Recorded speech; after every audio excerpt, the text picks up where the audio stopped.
Hello, everyone. We are group number 9, and for our Capstone project, we are doing Duolingo, but for professionals.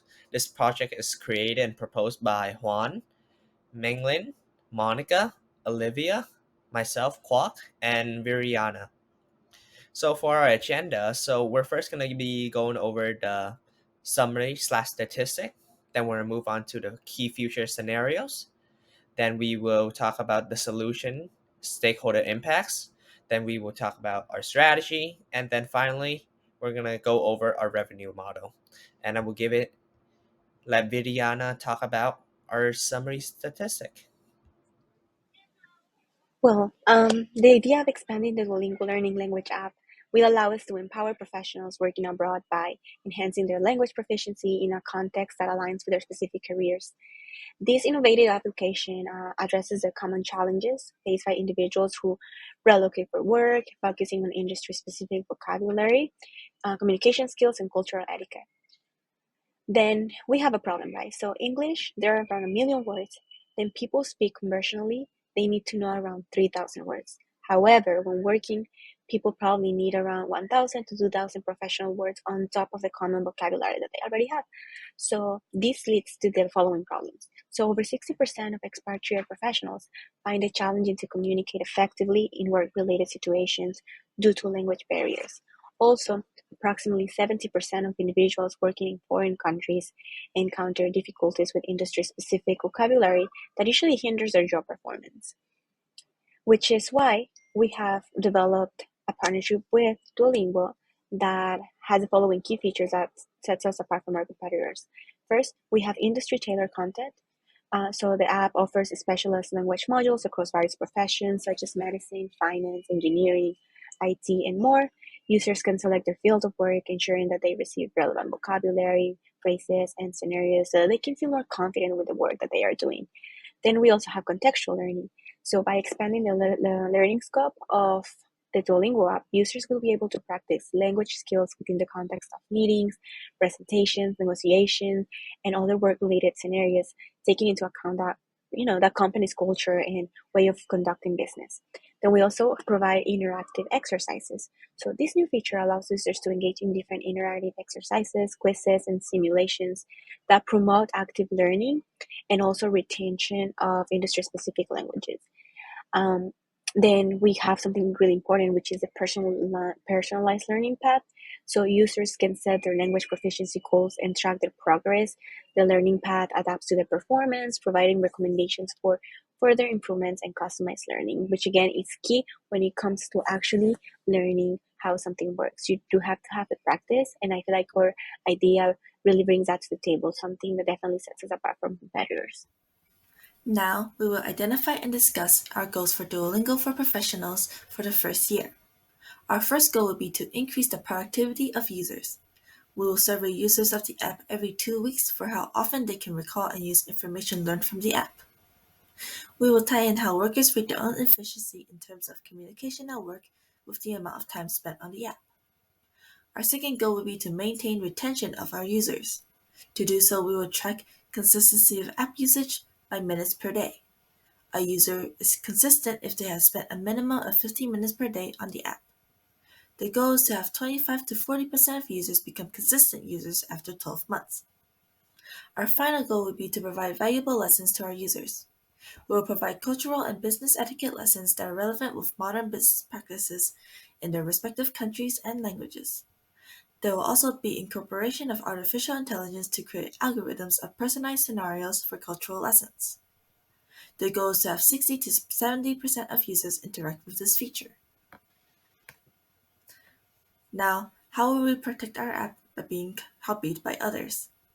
In order to protect our app, language learning content and other materials provided in the app will be protected using trade secrets, requiring confidentiality agreements for all working on it, and limited access to the code and watermarking inside the code. So now I would like to talk about the stakeholders' role in our proposal and how the new Duolingo app will impact them. So the first stakeholder involved are the relocating employees. In countries where English is not the predominantly spoken language, foreign language skills become a necessity. And language barrier and culture shock experienced by the relocating employees can lead to job dissatisfaction or also difficulties adjusting to the foreign country, which in return will result in poor work performances. So, another important stakeholder are the multinational corporations with relocation assignments in different countries. This acts as a great way for companies to capitalize on new markets, to achieve global expansion, and to also support their employees with work mobility.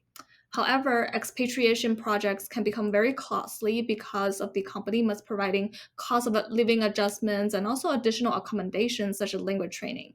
So this graph from the Bureau of Educational and Cultural Affairs shows that the country with the largest group of international workers, such as the United Kingdom, Japan, India, and China, also have the highest relocation costs. That's ranging from 250,000 to 450,000 annually per relocating manager.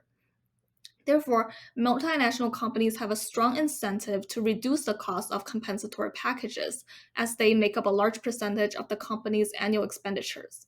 And although some of the countries with great demands for skilled foreign labor may already have English as a prominent language spoken in their country, the new Duolingo partnership is still very helpful in offering cultural lessons that can help the relocating employees study the distinct social and cultural norms in the foreign country and also educate them on the laws, regulation covering areas of like employment, taxes, and also housing. And as we know, there are some industries that require more international engagement than others, so we would like to first target corporations within industries that have the most amount of global opportunities and demands for relocation assignments. So this includes industries such as technology, renewable energy, and electric vehicles. And by incorporating language learning of terminologies used in each of these industry sectors, it will greatly enhance the relocating workers' efficiency to adapt and also navigate the foreign workplace. And from the company's perspective, the partnership provides a cost efficient solution in reducing accommodation costs. And most importantly, the language assistant and also cultural preparation embedded in the Duolingo course can directly impact the company's return on investment by deterring employment dissatisfaction rate, premature returns, and also poor work performances.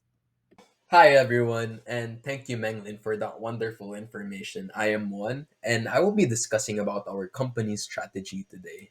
So we started with market analysis. We did some research and we have established platforms like Rosetta Stone, Babbel, and Pimsleur, which were all established in a later date or on a later date, like 1992 for Rosetta Stone, Babel 2007, and Pimsleur at 1963, compared to Duolingo, our application collaboration, which established at 2011. So we start with the strengths and weaknesses. So for Rosetta Stone has this strength of word image association, which is known for immersive language learning via visual and auditory cues. But its weakness is it may or cannot cater to professionals. And then we go with Babel. The strength is conversational language skills. It improves it, while its weakness, similar to Rosetta Stone, it lacks specificity for professionals. And then we proceed with Pimsleur. It has the strength of improving pronunciation and listening comprehension for its students, while its weakness, again, industry specific content and limited interactive features, which we will talk about on the next slide. So, what is Duolingo's competitive advantage? We put on four things here that highlights Duolingo's competitive advantage. So, this collaboration focuses on industry specific language skills, recognizing this is critical in today's corporate world, and AI algorithms, which drive Duolingo's language learning revolution, personalizing materials for specific sectors that the other competition doesn't have. It's about efficiency and staying at the forefront, and then individualized feedbacks, which is very awesome since one size doesn't fit all, especially for professionals. We provide precise guidance, tailoring feedback to each learner. And lastly, cultural awareness, because we want our learners to belong to this society, and it is vital for effective global communication. And lastly, is we do not want to stop here. We want to ensure long term success for everyone. And our mission extends beyond that. It is about creating a lasting impact. We're committed to securing client loyalty and fostering continuous development by integrating engaging gamification components and personalized feedback. We're not just teaching languages, we're promoting lifelong learning and career advancement for everyone. And that's it for me. I am passing it now to Olivia to discuss about our revenue model. Thank you. Our revenue model adopts a multi-tiered approach, catering to both individual professionals aiming to enhance their language skills and corporations seeking group packages for their employees. For individual users, we are going to offer a freemium model where primary lessons are free. For advanced lessons, cultural etiquette, and immersive role-playing scenarios, a subscription fee is charged. Pricing is tiered to motivate users to commit for longer durations, offering competitive rates compared to alternatives like Babbel. With Duolingo's robust user base, which is 300 million worldwide, 80 million monthly, and 9 million daily, our target audience is expansive. Courses are tailored for professionals, typically spanning 6 months to a year based on the learner's familiarity.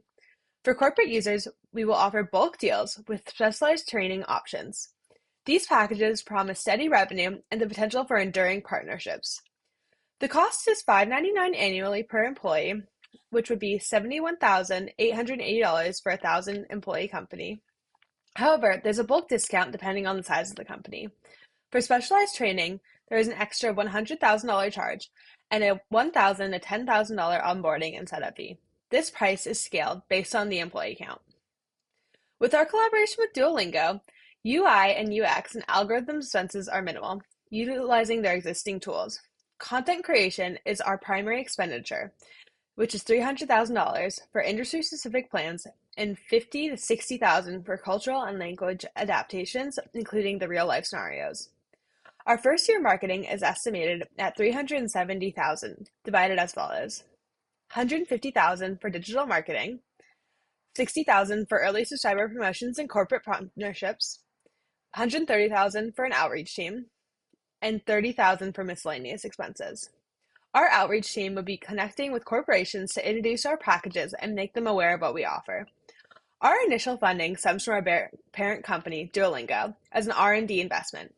Additionally, we'll explore government grants for innovative learning tools.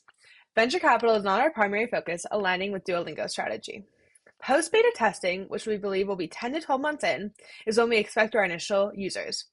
Duolingo will notify their existing user base via their app and email. We'll also engage corporations in line with our first professional lesson plans. This model, built on Duolingo's formidable foundation, is designed to maximize our reach, ensuring a sustainable and growth-oriented approach. Okay, so finally we have the appendix. Thank you, Olivia, for presenting our revenue model. But here's just a list of a few resources we use to create our project. Overall, this is it. Thank you, everybody, for watching, and everyone have a nice day.